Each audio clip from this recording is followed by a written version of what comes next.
Pendidikan adalah sebuah usaha sadar dan terencana untuk mewujudkan suasana belajar dan proses pembelajaran untuk siswa secara aktif, mengembangkan potensi dirinya untuk memiliki kekuatan spiritual, pengendalian diri, kepribadian, kecerdasan, akhlak mulia, serta keterampilan yang diperlukan dirinya dan masyarakat.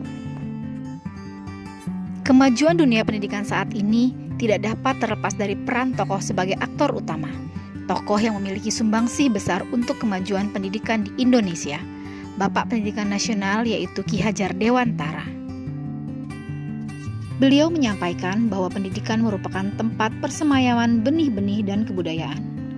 Ki Hajar Dewantara membuat dua koneksi antara dua hal yang tidak dapat dipisahkan antara pendidikan dan kebudayaan.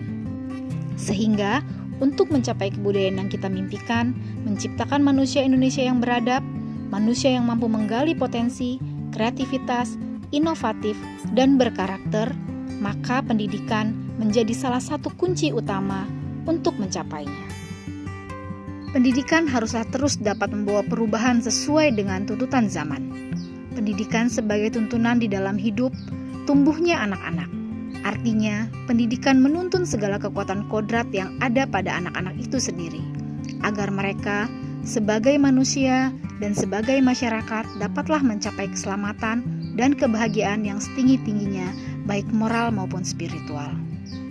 Pemikiran Ki Hajar Dewantara tidak hanya tujuan pendidikan anak yang berkaitan dengan individu dan masyarakat, tetapi peran pendidik menjauhkan sebagai fasilitator dalam pembelajaran dan sebagai mitra belajar bagi siswanya. Mendidik dalam arti yang sesungguhnya adalah proses memanusiakan manusia. Mendidik harus lebih memerdekakan manusia dari aspek hidup batin. Ki Hajar Dewantara memberikan beberapa pedoman dalam menciptakan kultur positif sebagai seorang pendidik. Seperti dalam semboyannya, Ing Ngarso Suntulodo, Ing Madya Mangun Karso, Tutwuri Handayani.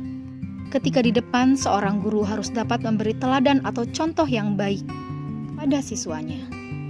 Ketika di tengah, guru harus dapat menciptakan prakarsa dan ide. Dan ketika di belakang, seorang guru harus bisa memberikan dorongan dan arahan kepada siswanya. Pendidik yang baik, kita harus tahu bagaimana cara mengajar, memahami karakter setiap siswanya, dan mengerti tujuan dari apa yang akan diajarkan. Kita sebagai guru tidak bisa memaksakan hal yang sama untuk setiap anak.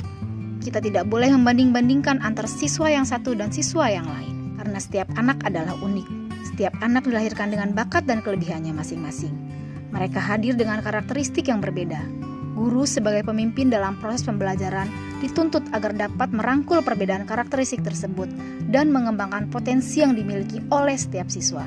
Sehingga tidak ada siswa yang tertinggal, hanya saja mereka belum menemukan cara belajar yang tepat untuk mengembangkan potensinya.